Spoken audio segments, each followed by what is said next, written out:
U rikthyem sërish në studio për të vazhduar edhe më tej me bisedat tona, gjithmonë në pjesën e dytë të emisionit. Kohët e fundit, përdorimi i trotineteve elektrike është rritur ndjeshëm, por bashkë me të janë shtuar edhe dilemat për sigurinë dhe respektimin e rregullave në komunikacion. Cilat janë detyrimet ligjore të përdoruesve dhe sa zbatohen ato në praktikë? Për këto çështje flasim me ekspertin e komunikacionit Emir Alia. Mirë se erdhët i nderuar në emisionin e mëngjesit e Ritmi i ditës. Mirë se u gjeta dhe përshëndetje. Kohët e fundit mund të themi që përdorimi i trotineteve është shtuar ndjeshëm. Përveç që është shtuar ndjeshëm, edhe aksidentet të shpeshta me trotinetet gjithashtu janë shtuar. A ishte domosdoshme që kjo kategori e mjeteve të rregullohej me ligj? Fillimisht duhet t'u falenderoj për ftesën. Sa i përket asaj se a ishte domosdoshme.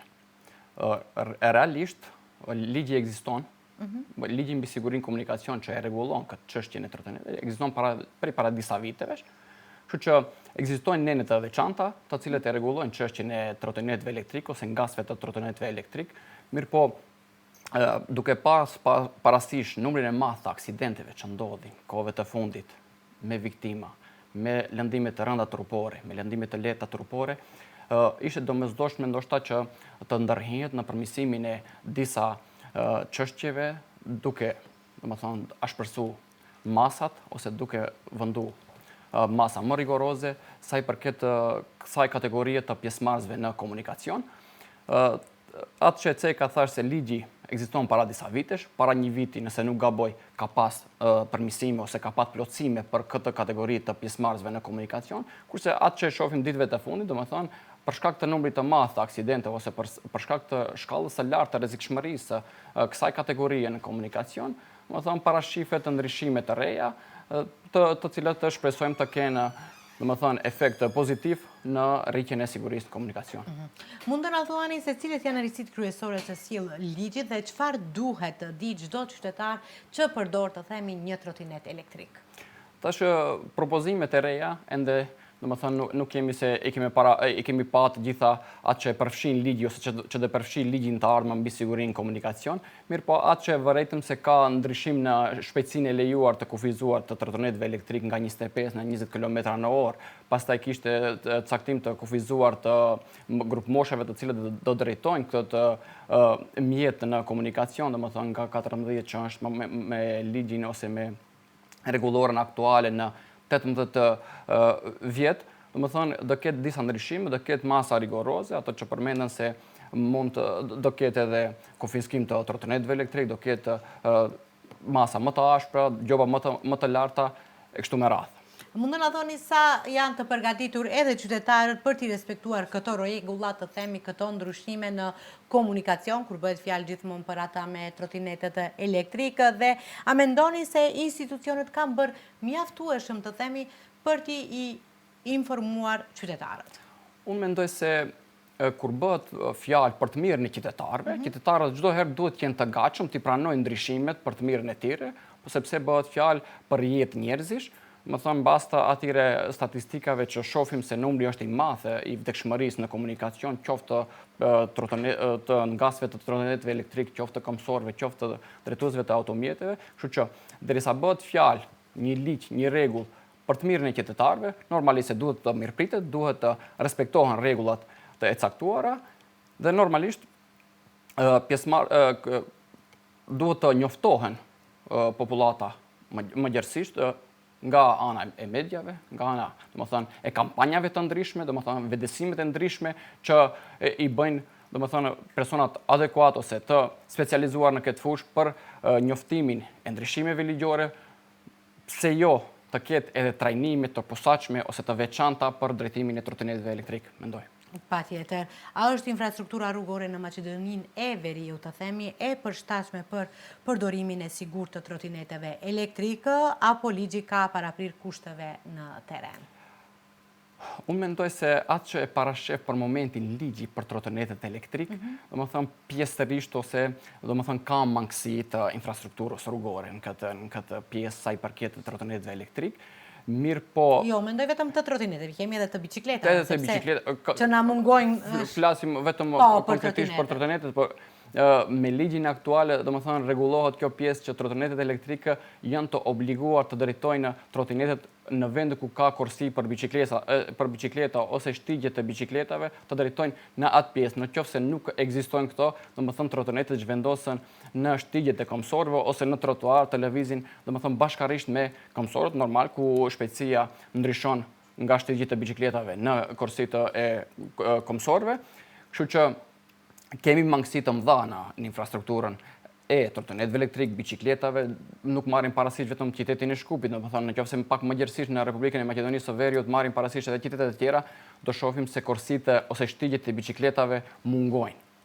Kemi mungesë. Ku mungesë të madhe të shtigjeve të bicikletave, kështu që të shpeshherë mund të themi edhe bicikletat, por edhe trotinetet elektrik i shohim edhe ku në rrugë kryesore, zbashku me automjetët që ndonjëherë mund të themi edhe vozitësit mund të habitën. Unë flas personalisht edhe veç sadopak edhe ajo ka një ndikim tek vozitësit. Mund të nënkuptojmë me këtë automatikisht se ligji aktual, domethënë as pak nuk respektohen këtë drejtim kur i shohim trotinetet elektrik duke lëviz së bashku me automjetet. Kështu që ato me ligj janë të obliguar të lëvizin në shtigjet e bicikletave, nëse të tillat nuk ekzistojnë, domethënë duhet të lëvizin në trotuar ose së bashku, domethënë hapësirat që janë të dedikuara për këmsorët. Për këmsorët.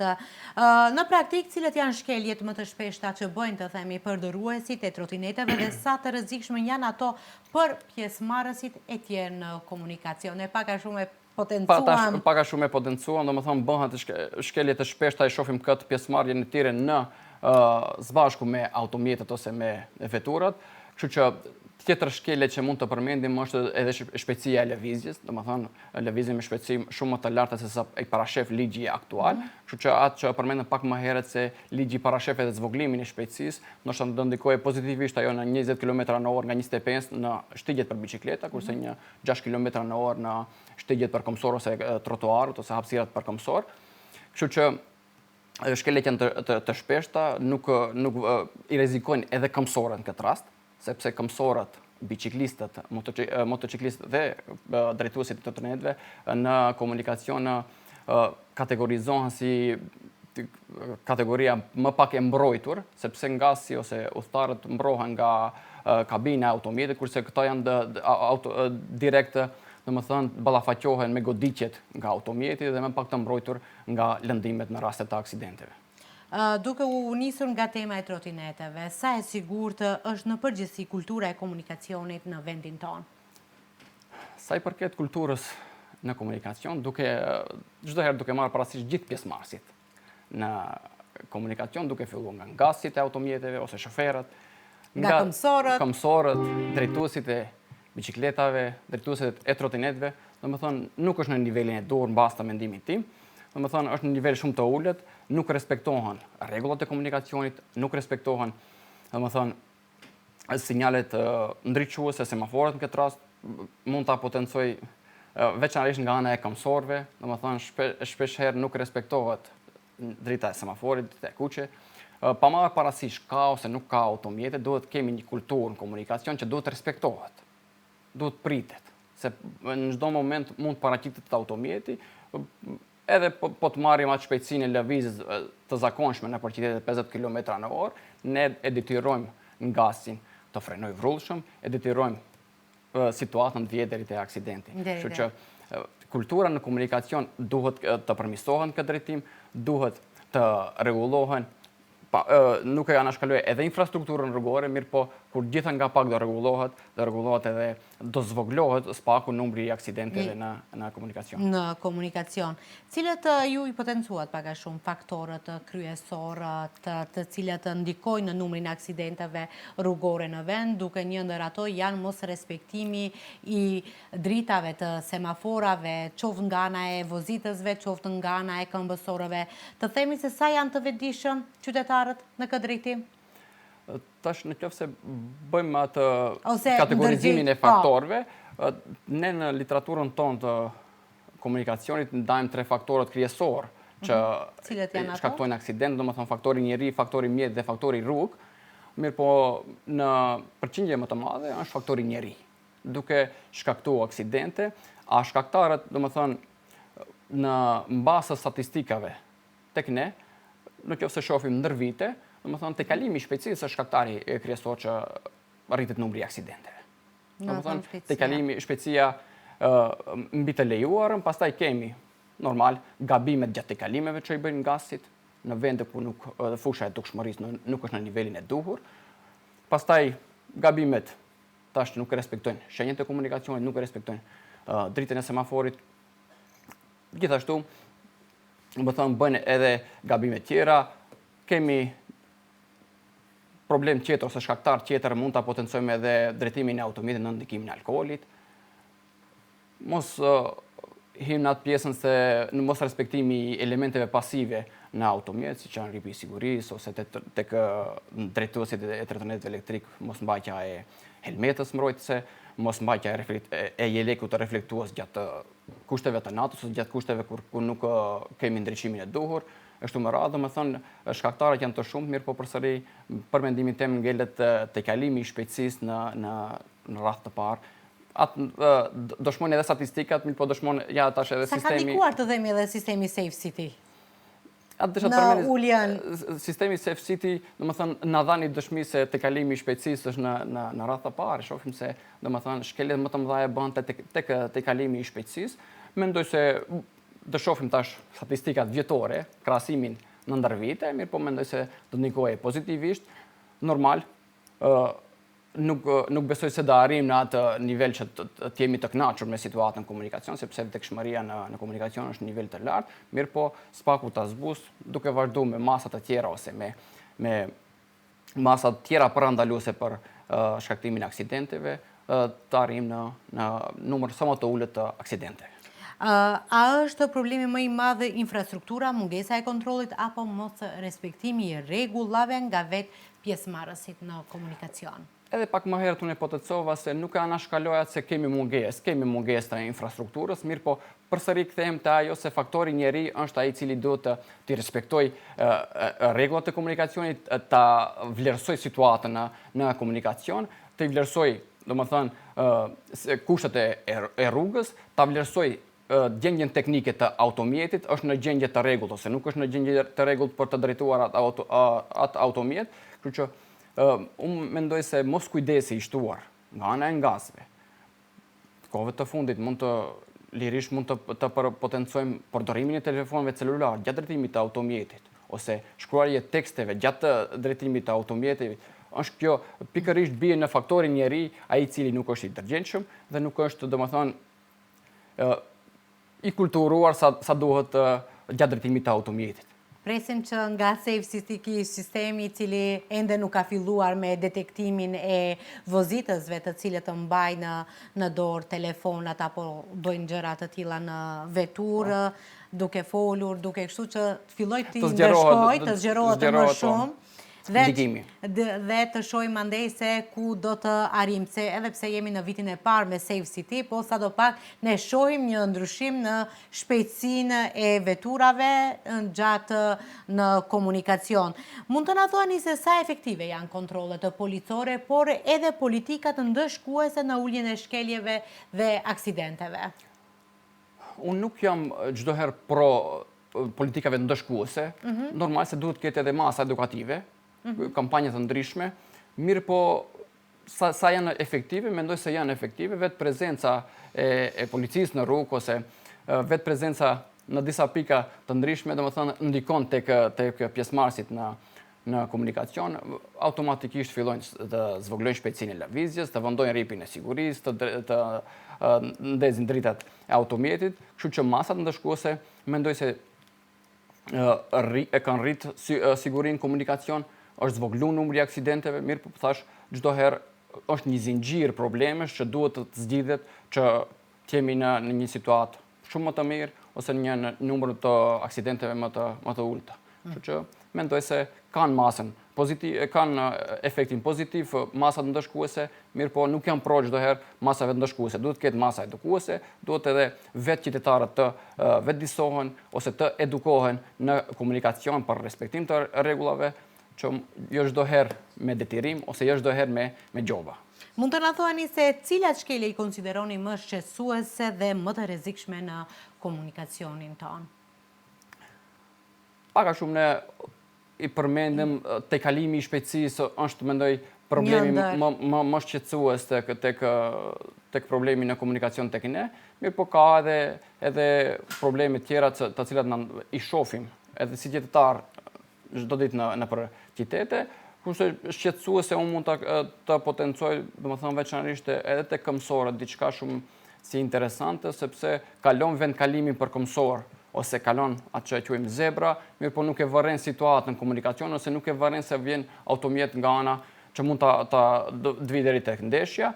Kjo është pak për mua e çuditshme sepse bëhet fjalë automatikisht vetë për jetën e këmësorit, mirë po nuk e vërren situatën komunikacion. Jo çdo herë ne duhet mendojmë se kalojmë në vendkalim për këmësor dhe jo çdo herë ne kemi të drejtë. Normal duhet vërrehet situata në komunikacion që mos detyrojmë edhe ngasit tjerë, ngasit e automiteve të frenojë vrullshëm ose mos detyrojmë të bëjmë manovrime të padëshiruara, normal. Mund të na thoni sa mendoni se legjislacioni aktual është i mjaftueshëm apo nevojitet ndryshime të tjera për të rritur sigurinë në rrugë?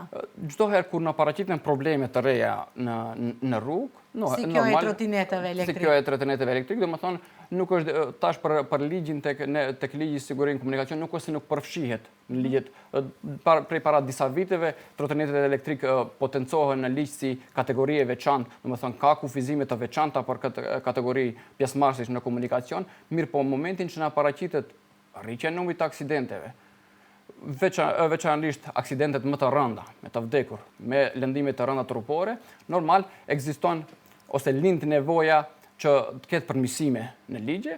Unë që thënë edhe diçka se në qoftë se i respektojmë rregullat e komunikacionit si i parashef ligji, dhe në qoftë se gjithë ngasit drejtojnë automitin ashtu si e parashef ligji, domethënë do kishim pas situatën shumë më mirë se si e kemi, mirë po unë sa e shoh atë që e parashef ligji konkretisht për trotinetet elektrik, domethënë shumë pak respektohet atë që e parashef ligji. Edhe pse normal, unë jam pro asaj që çdo herë të vijë më e mira, të ketë ndryshime, të ketë plotësime të ligjit, thash do lind nevoja, nëse edhe nuk dojmë vjen diçka e re në komunikacion dhe vjen diçka që na detyron të ndryshojmë ligj ose të plotësojmë ligjin mbi sigurinë komunikacion. Mund të na thuani se çfarë ndryshime duhet të bëhen në edukimin e shoferëve të rinjtë në mënyrë që të krijojë një kulturë më e përgjithshme në komunikacion? Ju e cekët se nëse ne i respektojmë të gjitha rregullat, atëherë do të ishte edhe situata pak më ndryshe. Po çfarë duhet ndryshime të bëhet në edukimin e shoferëve të rinj?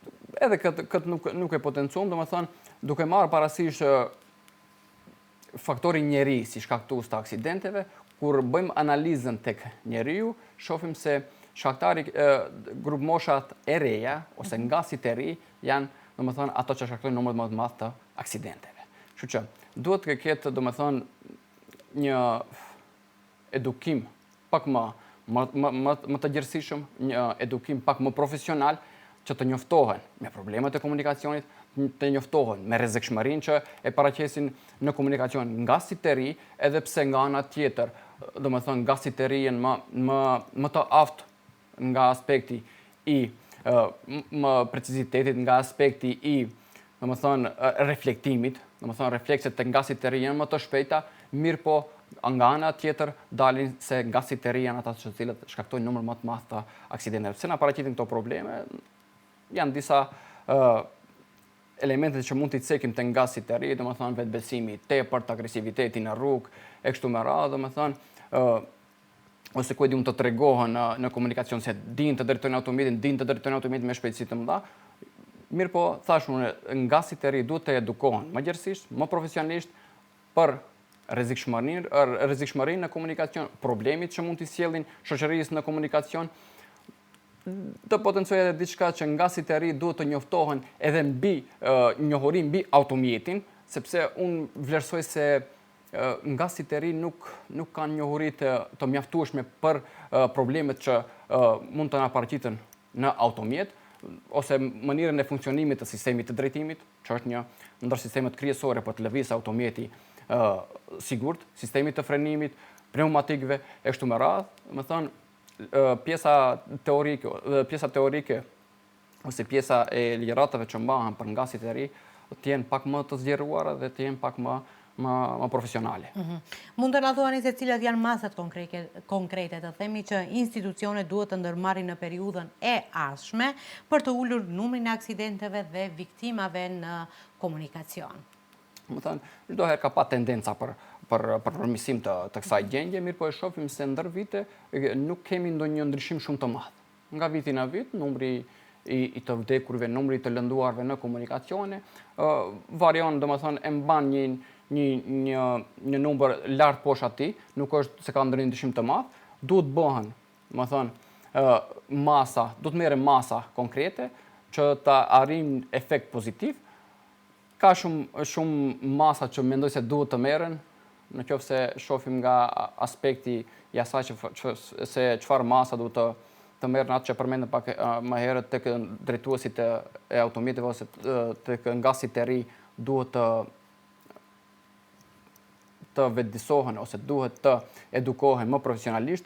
Pastaj kemi problemet dhe të si vendkalimet përkombësore nëpër qytete, më mirë të shenjazohen, të ndriçohen gjatë periudhave të natës se nuk janë të dukshme, sepse kemi kategori të aksidenteve mes kombësorit dhe automjetit në vendkalim përkombësor.